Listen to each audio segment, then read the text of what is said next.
Alrighty. Very good morning to you for joining us today.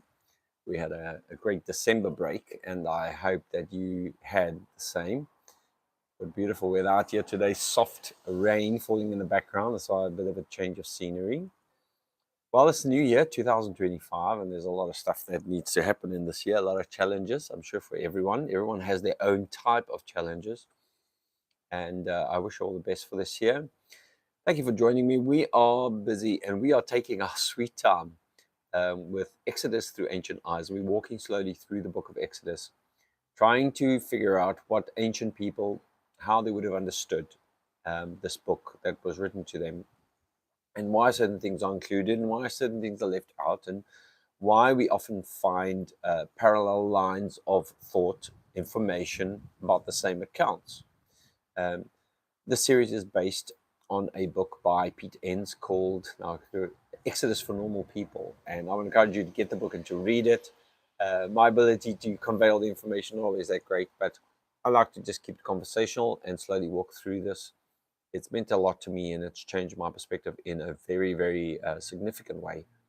And I try to just slowly disseminate the information um, through these little podcasts to help people understand the book a little bit better.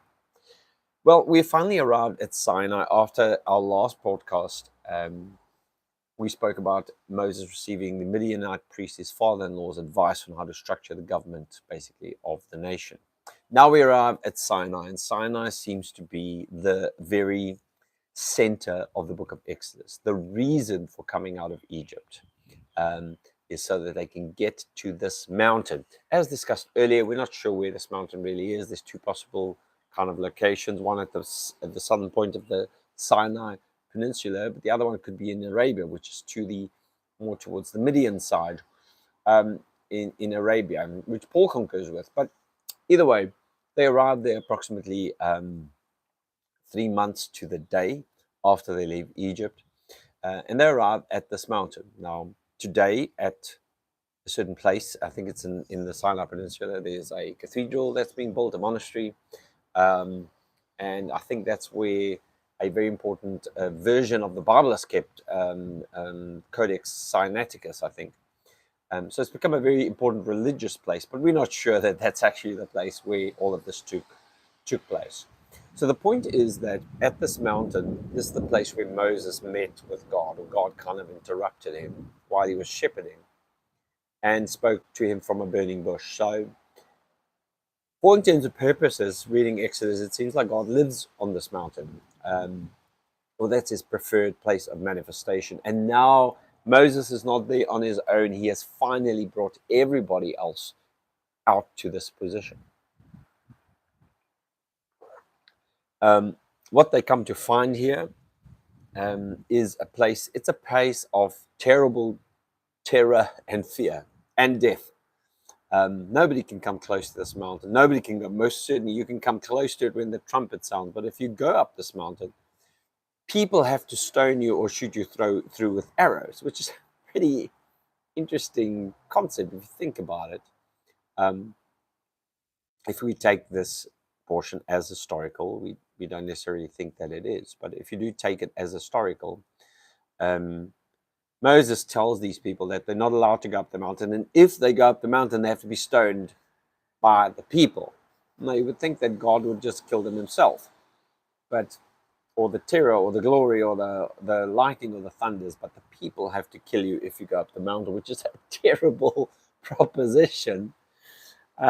Just imagine your brother-in-law, your sister goes up the mountain, your kid wanders up the mountain, and now you have to stone them.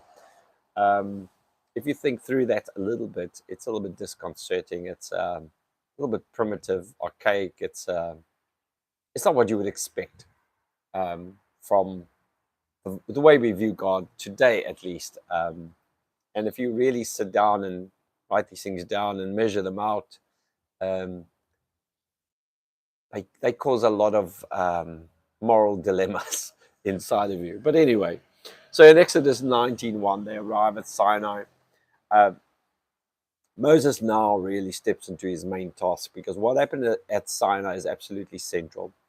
God is about to give the instructions, the laws to the Israelites through Moses, of course, on how they are going to be and what they are going to be to God. So anyway, Moses goes up the mountain a couple of times, up and down. It's a little bit disjointed, this portion. Once again, most scholars believe that this is because we have multiple traditions being weaved together. But Moses goes up in 19 verse 3, and he goes down back in verse 14. He goes back up in verse 20, down again in verse 25. But then there's another down, up and down reference between verses 3 and 14 that we find in verse 7. So it's a little bit disjointed.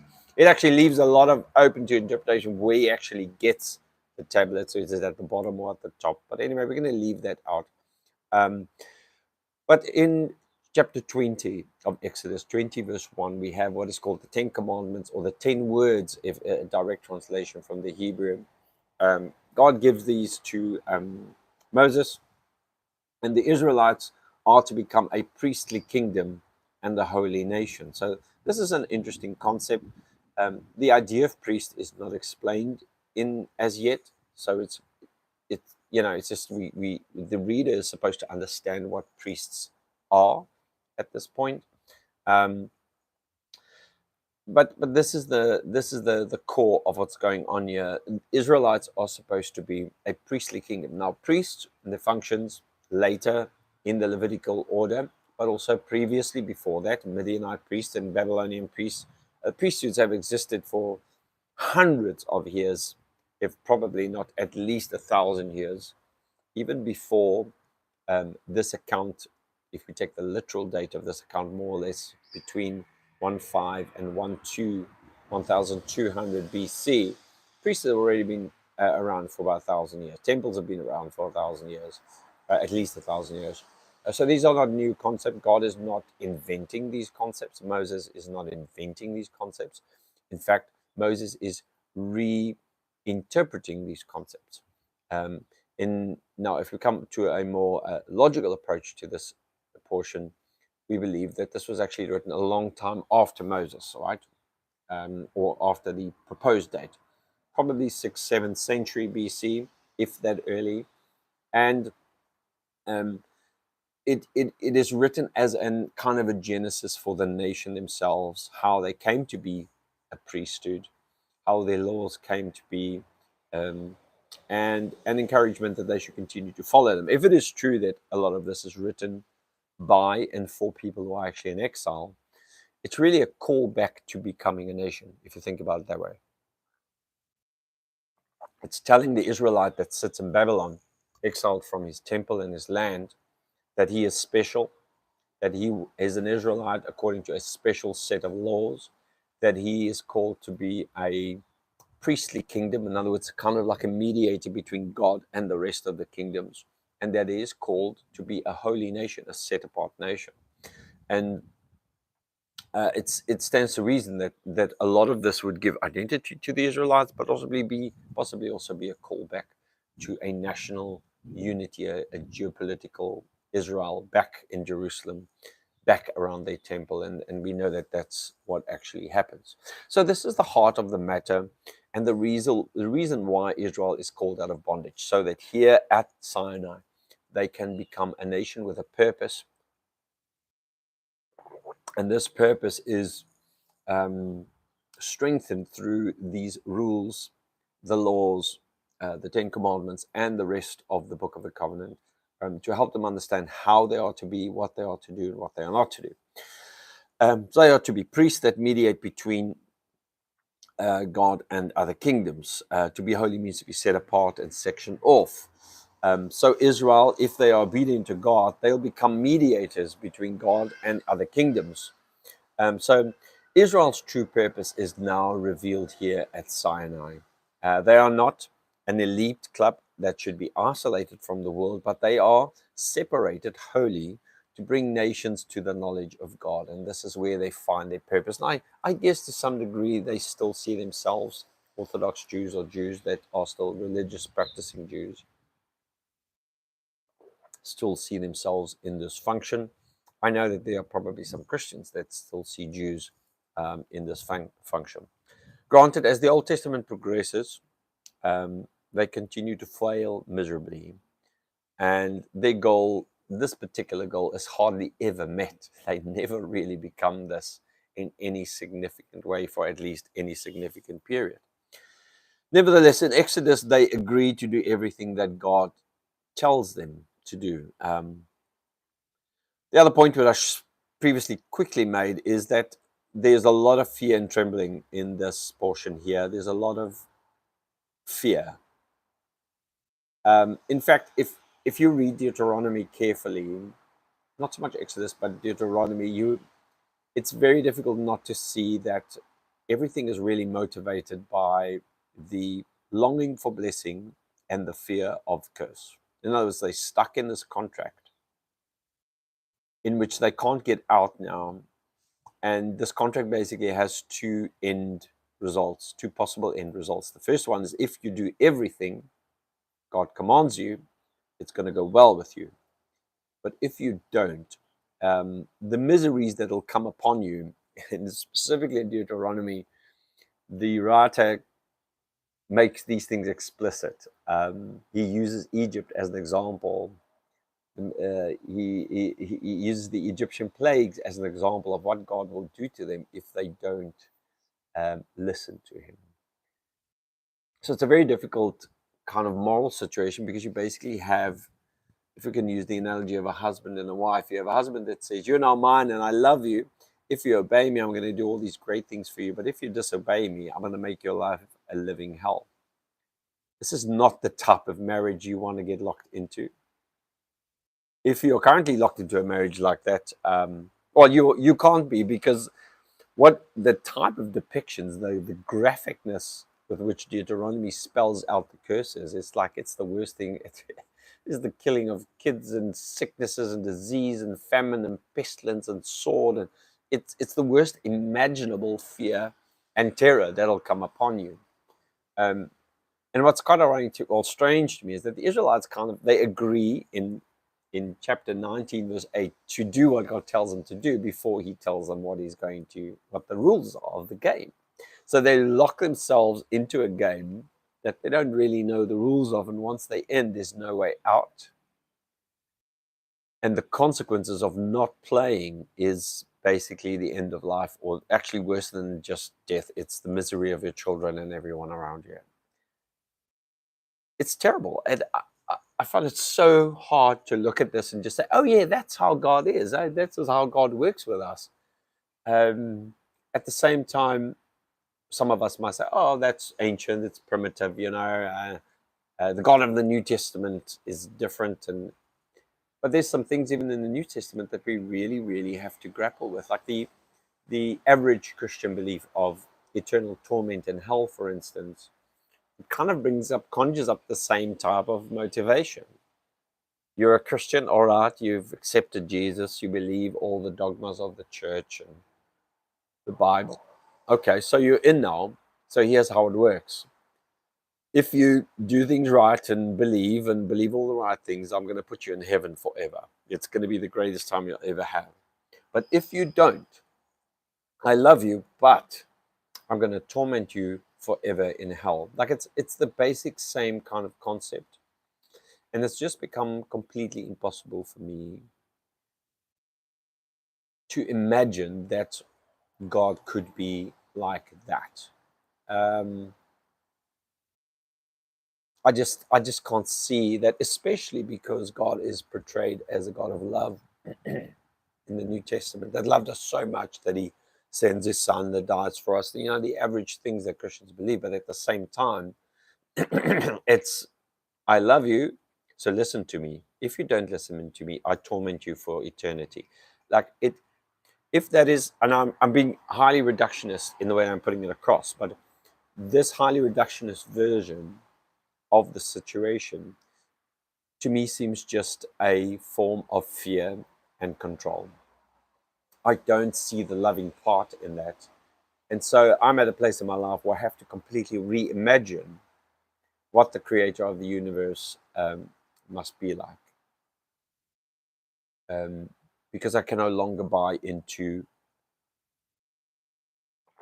for lack of a better term, Moses's version, or if you want to be a little bit more correct, a Iron Age Israelite elites version of who God is and how he operates. All right, so Moses goes up the mountain. Nobody can go up. If they do, the people have to stone them or shoot them with arrows. As I've said, 3 days after the arrival at the mountain's overwhelmed with the presence of God. This is explained as thunder, lightning strikes, a thick cloud, smoke, fire covers the mountain. Now, these are all actually natural phenomena that could have occurred very well in a very natural way, but the writers use it to say that this is God actually making himself present on that mountain. It's also reminiscent, of course, of the pillar of fire and the pillar of cloud and of fire at the Red Sea, and of course the account of Abraham's covenant in earlier Genesis. So the thunder is the voice of God, and this is not something new. A lot of ancient peoples believe that thunder is a manifestation of the anger of the gods, voice of the gods, outburstings of the gods that set alight to trees and possibly even strike someone and kill them. And it's noisy, and it's so this is nothing new either. This would have been something that I would dare to say a large number of ancient peoples of this time would have believed that thunder was the voice of their gods. So this is very much in touch with what people would have believed at that time. So when the thunder is coupled with divine trumpet blast, the whole episode must have been quite unsettling. If you just try and imagine this, don't just read over this lightly or listen to me telling the story. Think yourself into the situation. It must have been quite fearful, a fearful experience. Not even the priests are allowed up the mountain, only after they've been consecrated. Now, at this point, as we've said, we have no information on what a priest is or who the priests are, let alone the idea of consecration. These are all ideas that only come to us much later, and as I've said so many times, indicates to us that this was actually written at a much later time. Moses wasn't taking notes as he was sitting on the mountain, right? A lot of scholars, and this might be a little bit disconcerting, but a lot of scholars really see no evidence that a person like Moses really ever existed. And that if there was a person that brought Israelites or a group of possibly priests or Levites or whatever out from Egypt, most of the story is reinvention, embellishment. For instance, like his birth narrative is based on Sargon the Great. And the plagues seem to have a very strong cosmic element to them. It's written in mythical language, and so you will maybe for the first time you understand why so many secular scholars really and even Christian scholars struggle with the idea that Moses was an actual historical figure. And if there was such a figure, Moses is a largely embellished, ballooned up version that does not so much have its roots in history as it has its roots in the mythology, the origin myth of the nation of Israel. But you can do that kind of investigation very much on your own if you read enough, right? For heaven's sake, do not get your information from YouTube only. Read some books written by serious scholars. Do not read only within your own denomination or by apologists. Read scholars that are world-renowned, that their peers respect them, and that are respected across the board to get a kind of a balanced view on what is available and what isn't in terms of evidence for some of these facts. Okay, so just quickly, priests are not yet in the narrative. Priesthood is only introduced in the book of Exodus in chapter 28 and 29. But the idea of priests in general is obviously not a problem. The ancient world was full of them, as I've said. Historically speaking, priesthood was not the invention of Yahweh or Moses in Exodus, but multiple ancient peoples had long before this time period, if this was the right time period, 1500 to 1200 BCE, instituted priesthood that were doing things like mediating between man and God, officiating sacrifices, giving kings the yay or nay, whether to go into battle or not, etc., like in terms of oracles. So even though this mention of priests and their consecration is premature in the narrative, it is mentioned here as though the reader should be familiar with it. And how do we explain it? That's a question we have to ask ourselves if we're reading. It means that the audience would have understood this already very well. Next, Moses is instructed to go up them and down, to go down the mountain, but now to bring Aaron up with him. And Aaron here is kind of inaugurated as the first high priest. It's no coincidence then that the writer gives us a genealogy of Aaron's descendants back in chapter 6. It's another foreshadowing. He was featured prominently in that list, giving him genealogical legitimacy as he assumes the mantle of the high priest. So many scholars look back at this portion as one of many that constitutes the legitimacy of the Levitical priesthood. Now, what a lot of us might not often think of is that during the Israelite monarchy and the return from exile, during this period, there were two priesthoods. There was the Zadokite priesthood and the Levitical priesthood, or the Aaronite priesthood. And they were often, it seems, historically in conflict with each other. And so to legitimize the Aaronic priesthood, this type of writing would have been included. In other words, the point is being made that the people who are writing this most probably were in favor of the Aaronic priesthood. And this portion of Aaron going up the mountain is their way of legitimizing the Aaronic priesthood. You can read more about that. You can just possibly just Google some stuff, but it's best to read books on the development of the priesthoods, and specifically these two particular priesthoods, the Zadokite priesthood and the Levitical priesthood, which, as far as I understand, came from two different areas, one north, one south. I can't remember which is which. And when the Northern Kingdom, after the exile of the Northern Kingdom, they came down into the Judahite areas, you basically now had two priesthoods. You had two versions of stories, and this is one of the ways in which scholars explain different versions of Exodus, different versions of, well, many of the doublets that we find in the Old Testament is explained by two priesthoods coming together, two nations coming together in a sense after the Assyrian exile of the Northern Kingdom, and now having to accommodate both and bringing both in. It's a story for another day. I will just leave it at that. But that's the basic gist of it. Now, it all fits together nicely. Exodus is about more than deliverance from Egyptian slavery. It's about how the Israelites move into the service of Yahweh. The end goal of the departure was to bring the Israelites to Mount Sinai so that they can learn how to conduct themselves as God's people. And they can get onto the same page as God as to what kind of worship Israel's deliverer demands. Now, gods during this age demanded worship. And this goes back into very ancient times, where early Mesopotamians believed that worship or service was the way that humans were to serve the gods so that the gods would stop being angry at them, and so that the gods would bless them in terms of fertility, good health, etc. And so the idea of worship, of course, is not something that is, once again, invented by the Israelites, Moses, or Yahweh, really, in this scenario. Worship to the gods was something very well established by this time in ancient peoples. You can go read about them.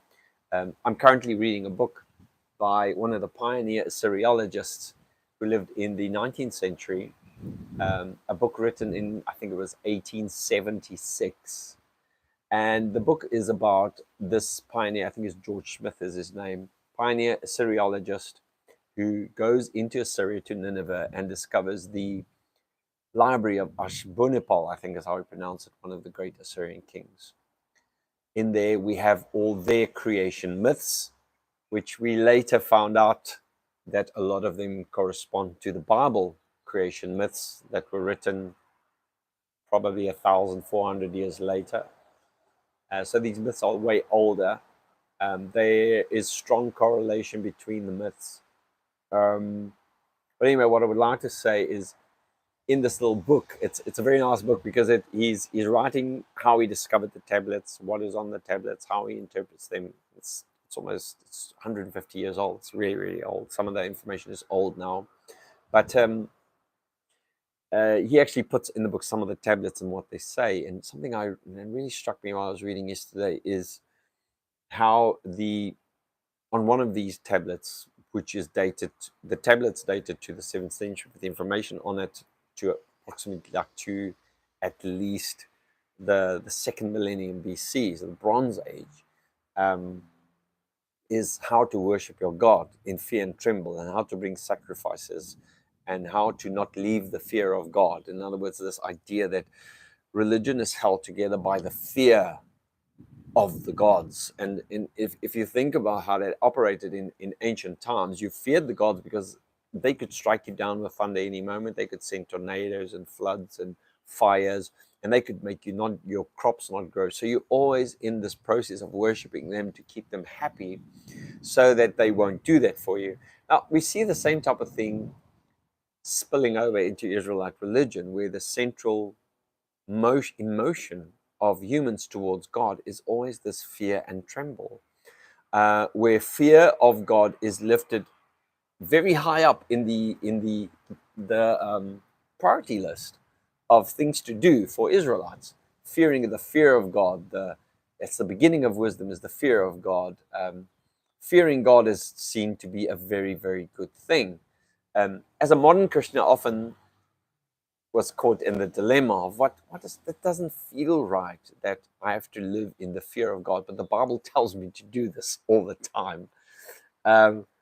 Now I realize where this comes from. It spills over from ancient pagan ways to relate to gods, and the Israelites were still recipients of those ways. As a modern Christian, a pastor, which I was for about 20 years, I often translated this word into something else, like respect or honor or reverence. But in its context, it's simple. It's fear. Fear at threat of death. That's what it is. That's what the Bible tells us if we read it plainly.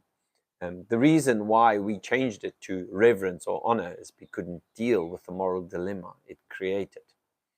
That if God of love would want to live in an atmosphere where everyone feared him, it's weird. Think about yourself and your family and your children. If you consider yourself a loving person, which I think we all do, we love our children, we love our spouses, yet we are incomplete, and we fail often, but we don't want to live in such an atmosphere where everyone fears us. It's just not an atmosphere of love. Like, I think the New Testament got it right when they said that love drives out fear, but it stands in very much contrast to what the Israelites understood and the kind of atmosphere in which they lived towards God. Anyway, so here at the mountain, the Israelites get their list of demands, how they first in terms of the 10 Commandments, and then a whole bunch of hundreds of laws of how to sacrifice, when to sacrifice, how to treat one another, how to treat the land, how to treat the strangers, etc., etc. How to worship God, how to bow down, right? So they receive the law, and here also they receive instructions on the tabernacle. And only when these things are in place will the Israelites be ready to move on to enter Canaan, to become fully fledged priestly kingdom and a holy nation. And that is what the rest of Exodus, of course, is about. It's about this journey into the land of Canaan. But in the next 15 minutes, we're just going to take a little bit of time to look at this Exodus 20, verse 1, which is the giving of the 10 Commandments. So one of the main goals of Exodus is realized here, the receiving of the 10 Commandments. And they basically tell you how you can be obedient to Yahweh. So the training begins here in Exodus. And to understand Exodus, we need to wrestle with these laws. In fact, looking at the law will show us just how the Israelites are embedded in the ancient culture. Now, Israelites did not invent the idea of law. By this time, other more ancient civilizations had been producing law codes for some time already. So this is something that's by the side, but it's maybe something modern Christians don't often think about. The Ten Commandments weren't the first time that it was reported that a god gave laws to peoples or to a king. Law codes were already well established. Remember, if this is happening in the 13th century BC, humans have been writing for 1,700 years by this time. And we actually have evidence of law codes that are way older than the Ten Commandments. Some of these date back to the Sumerian period, which is the late 3rd millennium, which, according to biblical chronology, is long before Abraham. Until one of the most famous law codes is in the Babylonian period, which is not the Neo-Babylonian period. When Christians think of Babylon, we think of the Babylon of the exile, which is the Neo-Babylonian Empire. But long before that Babylonian Empire, before the Assyrian Empire, was the original Babylonian Empire of the late 7th, one of the most famous law codes in all of history is the law code written down by probably the scribe of King Hammurabi of Babylon. And this is in the 18th century BCE. King claimed that his God gave him this law code for the people to live by. His code of laws consists of about 300 laws, some of which are obviously very strikingly similar to the ones we find in Exodus, including the famous eye for an eye, tooth for a tooth model of justice that we find in Exodus 21, verse 22 to 27. Interestingly enough, the eye for an eye, which today as a modern Christian looking back, we think is a bit barbaric. We don't live like that anymore. During that time, it actually was a curtailment on violence. In other words, if someone does chop your arm off, you're not allowed to kill his wife.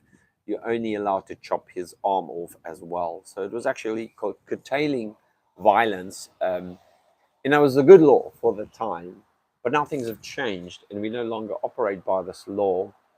We have a portion in the New Testament, of course, where Jesus actually directly addresses this law and is worried about that people heard it say, eye for an eye, tooth for a tooth. But Jesus says something different. He says, but I say you love your enemies. So we see a development in these laws. And I know a lot of people argue, and I agree, that Jesus was very much a Jew and very much held to the Torah. But the Torah is open to a lot of interpretation. And in fact, as we'll see in a moment, it's very much part of Jewish tradition for rabbis to debate what the law actually means, because it's a rather ambiguous, actually. And this was Jesus' interpretation of it. The point I'm trying to make is that which might seem slightly barbaric to us, and possibly even to Jesus, was not for a people that lived so long ago in the 6th or 7th century. Hammurabi, of course, from the 18th century BC, this might have been a revolutionary idea that we no longer can exact an unlimited vengeance, but we have to restrict ourselves to a tit-for-tat type of justice. So, in fact, Exodus' description of God handing down laws to the Israelites seemed to be patterned on how kings made treaties with their vassals. Now, this is a long story, and I've actually spoken about this quite a lot, but it is rather important. I'm getting rained on here now. It is rather important to understand that the way in which God gives the laws to the Israelites, especially in the book of Deuteronomy, which means the second law, I think, follows very closely the pattern of treaties from the 7th century, in which kings would make covenants or contracts with their vassals. The vassals, in this case, being other smaller nations. And they would write in a particular format, well, here it is. First, they'll start by the king telling his subjects who he was and what he had done for them. Then he would inform the people that they need to be fully obedient from now on. And then it includes a contract on what happens to you when you're obedient and what happens when you are disobedient, the penalties or the curses. Now, that's a very reduced version. You can do a full study of this all on your own. But You could also go to some of our older videos called it was on Deuteronomy and love. Can't remember the title offhand. But there's quite a lot to unpack there. But it just seems like these books, Deuteronomy, for instance, and particularly, is written and based on the 7th century. I think it was Assyrian contracts between kings and their vassals. It's just another way of understanding that the Israelites didn't invent these things. These books were written in the fashion of the day, if you will. So the book, as I've said, the book of Deuteronomy is entirely, in its entirety, is an example of how biblical writers followed the pattern of these ancient treaties. The Ten Commandments in Exodus 20, verse 1 to 21, have a more compact version of this. The Ten Commandments are prefaced by a reminder of who God is and what he had done for the Israelites. Verse 2 says, I am Yahweh your God, who brought you out of the land of Egypt and out of the house of slavery. The first commandment, you shall have no other gods before me, is in direct response to the opening statement. And the second commandment, that you won't make any idols or bow down to any idols, lays out clear consequences for both disobedience, punishment to the third and fourth generation, and then obedience, steadfast love to the 1000th generation. This is a very compact version of the longer treaty we find in Deuteronomy, and then also, as we've said, based on Assyrian treaties of the day, 7th century, 7th or 8th century. The bottom line is that Israel's law code cannot be viewed in a vacuum. And I think this is what I'm still working through in my own understanding. Growing up Christian, never really reading anything else, any other religions, or any ancient religion for that matter. Some reason, although nobody ever really said this explicitly, it was implied that this was all just brand new, falling from heaven type of stuff, and it wasn't based on anything else.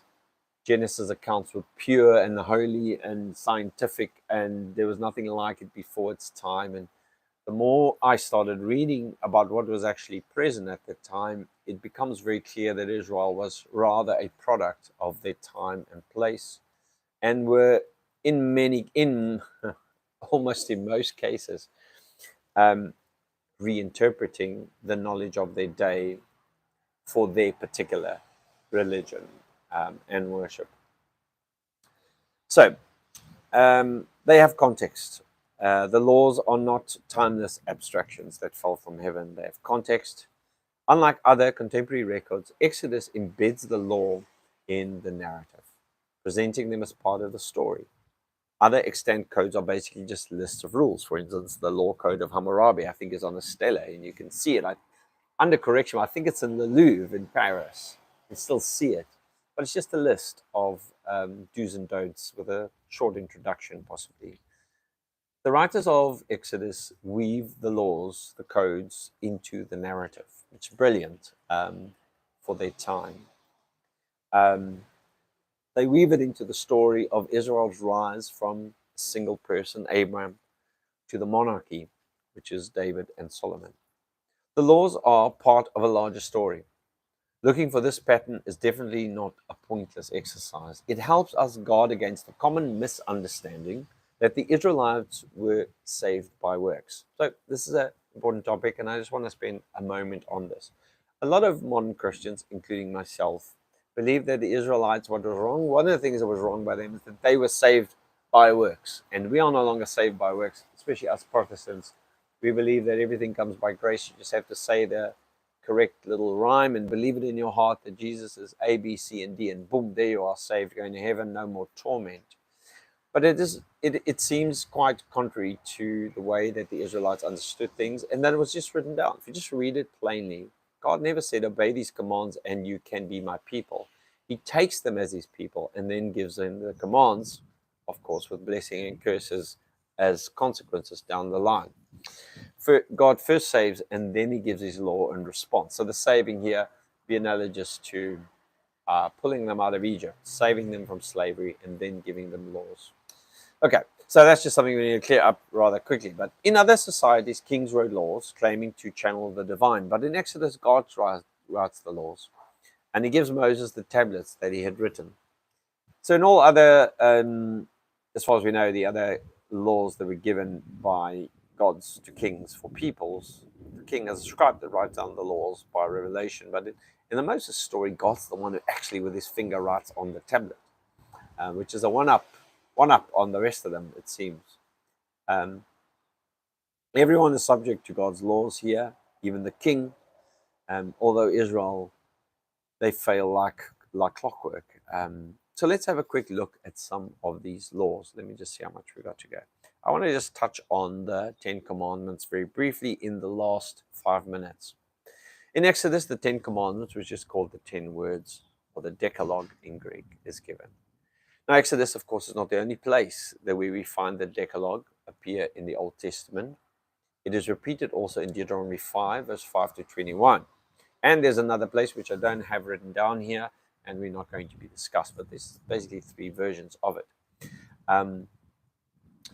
The Deuteronomy account, according to the writers, is Moses writing it down again to remind the Israelites near the end of his life, and this is about 40 years later after the Sinai incident. Now, the interesting thing about this, surprise, surprise, these 2 versions don't correlate. They're not identical. And you know what? They should be, because it is laws that God wrote down. Who in his right mind is going to change the laws that God wrote down? Anyway, nonetheless, the Deuteronomy account is slightly different. It's not identical. For instance, the 4th, let me just get you, the 4th, let me read this. For example, there are some discrepancies between how each version handles the 4th commandment. According to Exodus 20, verse 11, the Israelites are commanded to rest on the Sabbath because God rested on the Sabbath day after creating the cosmos. But in the Deuteronomy, the later account, Deuteronomy 5:15, they are to keep the Sabbath in commemoration of being freed from slavery in Egypt. Now, this might seem like a small thing, but if you think about this, this should not be different. Why would the 10 Commandments change over time if God wrote them? But it's obvious then. We have to ask the question, why are these 2 different? Is there explanation we can offer on why the 2 10 Commandments differ in this way? Typically, most scholars agree that it is so because Deuteronomy, which is the later account, was authored during a later era, when the older legal tradition of Exodus was again reimagined for a new time and a place and a culture of a later time. And so it reflects a more humanitarian sensibility. In other words, Sabbath is not just because God rested, but it is actually because we have to consider that everybody in our house our slaves must rest. We must rest because we were slaves ourselves. So it seems that even the laws in the Bible come to us through multiple traditions and change over time. And this is not an isolated case. The Passover lamb, for instance, also the instructions change over time, and they actually start contradicting one another in later versions. This is not something new to the Bible. It's something we find all the time. We find it in the New Testament. We find it in the Old Testament.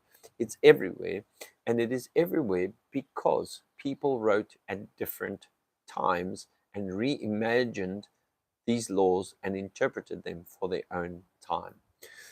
One of the surprising things about the New Testament itself is that it's also written over a timeline, and that ideas about God, about Jesus, about heaven, about hell, about salvation, about the kingdom of God, all these ideas evolved over time, and every time somebody pens it down, they write down the evolved version of their own time. That's something for another day. The other very interesting thought about the 10 Commandments is how ambiguous the commands actually are. This is a real problem when you're intending to actually obey them. Now, when you're just reading them out or putting them on a school wall, that's one thing. But when you're actually intending to live by them, you realize how ambiguous they are. What exactly does it mean to rest on the Sabbath, or to honor your parents, or not to kill, or not to steal, and so on? Are these meant to be kept without exception, or is there wiggle room for different interpretations? For instance, can you kill when someone is threatening your family? Can you steal when you're starving? They don't come with frequently asked questions, and the Israelites seem to have to figure them out all on their own. This is, of course, the reason that the Judaistic tradition has its share of debates over how to keep the Torah. Debate and wisdom has always been necessary to figure out how to obey the laws of God. This, strictly speaking, is why Judaism focuses so much their attention on the long tradition of working out what it means to obey the ambiguous ancient laws as circumstances continue to change around us over time. This tradition is actually called the halakha in Judaism, and it comes uh, from the Hebrew word which means to talk and then means the way of behaving. The common view of many Christians that Jews are slaves to the letter of the law is a complete mischaracterization of the very subtle traditions within the Jewish tradition. Until today, there's a lot more space to debate things and interpret things within the Judaistic tradition and still be Jews together. In Christianity, we are so dogmatically black and white that the moment we don't agree with people on an important issue, we split the church and start a new one. Okay, so what makes the commands at Mount Sinai special is not that they are unique or even new ideas to the Israelites or anyone of that time, but that they indeed are special for the Israelite society and how they need to move forward. We recall that the first two commandments assume that Yahweh is not the only God out there, is one of many possibilities out there. The statement, "You shall have no other gods before me," presumes that other gods exist. And God becomes jealous about idol worship. Here's another interesting little thing, how jealousy has become a good thing when we refer to the Bible, but a bad thing when we refer to each other. In other words, we're not allowed to be jealous because it's actually a fruit of the flesh, but God is allowed to be jealous. It's just a complete mischaracterization, um, because it's just how they understood gods to be. Gods were jealous. If you've read anything about the Greek gods of the 7th, 6th centuries, these guys were jealous. They were hateful. They were vengeful. They loved it when people feared them. They did pull tricks. They loved to be worshipped. They loved to be praised. And if you didn't, you'd get into massive problems. This is how the Iron Age understood gods. I think we should move on from that. Right. Um, so, so that's the Decalogue in a very short summary. After those commands are given by God, the people are overwhelmed and they are trembling and they are overcome by all the lightning, the thunder, the trumpets, and the smoke. So much fear that they say to Moses, "Please, next time you go, you talk to God, and you come and talk to us afterwards." And please just come back and relay the message to us. So that's Sinai in a very short, well, the 10 Commandments in a very short summary, giving some historical context. Next time we'll move on to the rest of the Book of the Covenant, all the extra laws that come after that. Thanks for joining me today. See you next time.